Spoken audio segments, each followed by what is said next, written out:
देखो, सच सच बताना, अगर कल तुम्हारा बैंक काम करना बंद कर दे तो क्या तुम्हारा पैसा सच में तुम्हारा रहेगा? हाल ही में रिजर्व बैंक ऑफ इंडिया ने पेटीएम पर बड़ा एक्शन लिया। ये फैसला अचानक नहीं था, कई महीनों से वार्निंग चल रहा था। सिस्टम एडिट में बार बार गड़बड़ी मिली, रूल्स फॉलो करने के लिए बार बार टाइम भी दिया गया, लेकिन सुधार पूरी तरह नहीं हुआ। और जैसे ही लिमिट क्रॉस हुई, आरबीआई ने सीधा एक्शन ले लिया और लोगों को लगा अब पैसा फंस जाएगा। लेकिन सच्चाई इससे थोड़ी अलग है। आरबीआई ने बैंक बंद नहीं किए, नए डिपॉजिट लेने पर रोक लगाई और नए अकाउंट खोलने पर भी रोक लगाई, और कुछ बैंक सर्विस को रेस्ट्रिक्ट किया गया। हाँ, लेकिन ध्यान से समझो, पुराना पैसा सेफ रहा और यूजर अपने पैसे को यूज कर सकते हैं। विड्रॉल और ट्रांसफर पूरी तरह बंद नहीं हुआ, मतलब तो साफ है ना। आरबीआई ने सिस्टम को पुश किया, पैसा फ्रीज नहीं किया। तो आइए जानते हैं आखिर समस्या क्या थी। वीडियो अंत तक देखिए, काफी इंटरेस्टिंग होने वाला है। यह एक छोटी सी गलती नहीं थी, ये पूरी सिस्टम से जुड़ा मामला था। केवाईसी में बड़ी कमी, मतलब कुछ अकाउंट ऐसे थे जिनकी पहचान पूरी तरह वेरीफाई नहीं थी।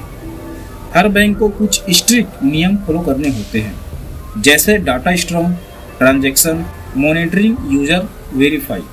लेकिन यहाँ कई जगह पूरी तरह से ये रूल फॉलो नहीं हो रहा था। ऑडिट में बार बार इशू सामने आए, आरबीआई की जांच में बार बार वही रिपीट हो रही थी। मल्टीपल वार्निंग दी गई। यह एक दिन का फैसला नहीं था, लेकिन बैंक को कई बार मौका दिया गया सुधार करने का। लेकिन जब सुधार एक्सपेक्टेड लेवल तक नहीं पहुंचा, तब रेगुलेटर ने सीधा एक्शन लिया। अब सबसे जरूरी लाइन समझो, यह पैसा डूबने की कहानी नहीं थी, ये सिस्टम पर भरोसा कम होने की कहानी थी। और जब भरोसा सिस्टम लेवल तक हिलता है, तब एक्शन तुरंत होता है। अब एक इसे असली स्थिति से समझो। जब पेटीएम पेमेंट बैंक पर रिस्ट्रिक्शन लगी, तो बहुत सारे लोग कंफ्यूज हो गए। कुछ लोगों का वॉलेट चल रहा था, लेकिन बैंकिंग सर्विस में बदलाव आ गया। कुछ फ्यूचर सीमित हो गए। जैसे एक इंसान को देखो, उनके पास एक ही बैंक अकाउंट था, वो रोजमर्रा के खर्च उसी से इस्तेमाल करता था। लेकिन जैसे ही रिस्ट्रिक्शन आई, उसको समझ आ गया उसके पास अब कोई बैकअप नहीं है, और उसका यूपीआई भी उसी बैंक से जुड़ा था, और धीरे धीरे ट्रांजैक्शन में दिक्कत आने लगी। जो पैसा अकाउंट में था, लेकिन इस्तेमाल करना अब इतना आसान नहीं रह गया। यही असली फर्क है। पैसा सेफ होना अलग बात है, और उसे आसानी से इस्तेमाल कर पाना भी अलग बात है। और ये कोई एक इंसान की बात नहीं थी, यह बहुत सारे कस्टमर के साथ ऐसा हुआ था। उसी समय समझ आ गया था कि सिस्टम थोड़ा सा रुक जाए तो रोज की जिंदगी पर सीधा असर पड़ता है। और यहीं से असली बात शुरू होती है, ये सिर्फ पैसे की बात नहीं है, ये कंट्रोल और एक्सेस की बात है।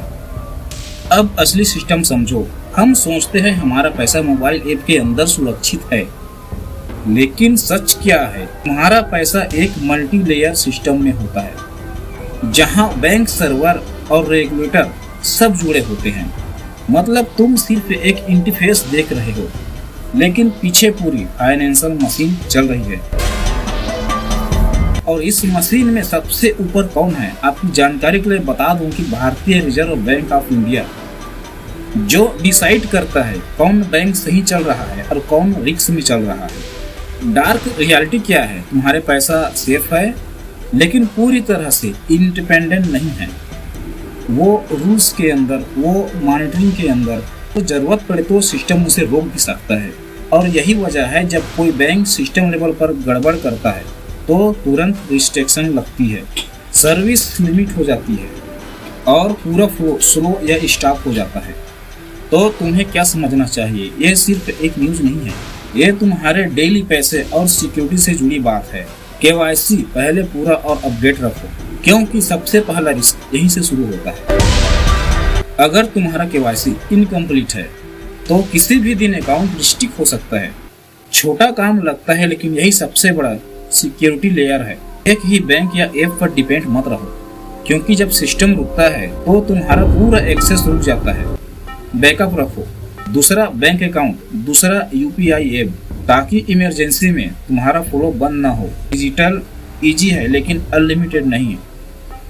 हम सोचते हैं सब कुछ इंस्टेंट है, फ्री है, कंट्रोल में है, लेकिन असली सच तो यह है हर ट्रांजैक्शन ट्रैक होता है और हर अकाउंट रूल्स के अंदर चलता है और हर सिस्टम रेगुलेटर के कंट्रोल में होता है। अवेयरनेस सबसे बड़ी सिक्योरिटी। तुम जितना समझोगे उतना सेफ रहोगे। जो बिना समझे यूज करता है वो रिस्क में रहता है। डिजिटल दुनिया में स्मार्ट वही है। आई होप आपको ये वीडियो अच्छी लगी होगी। ऐसे ही वीडियो देखने के लिए हमारे चैनल को सब्सक्राइब और शेयर जरूर कीजिएगा। धन्यवाद।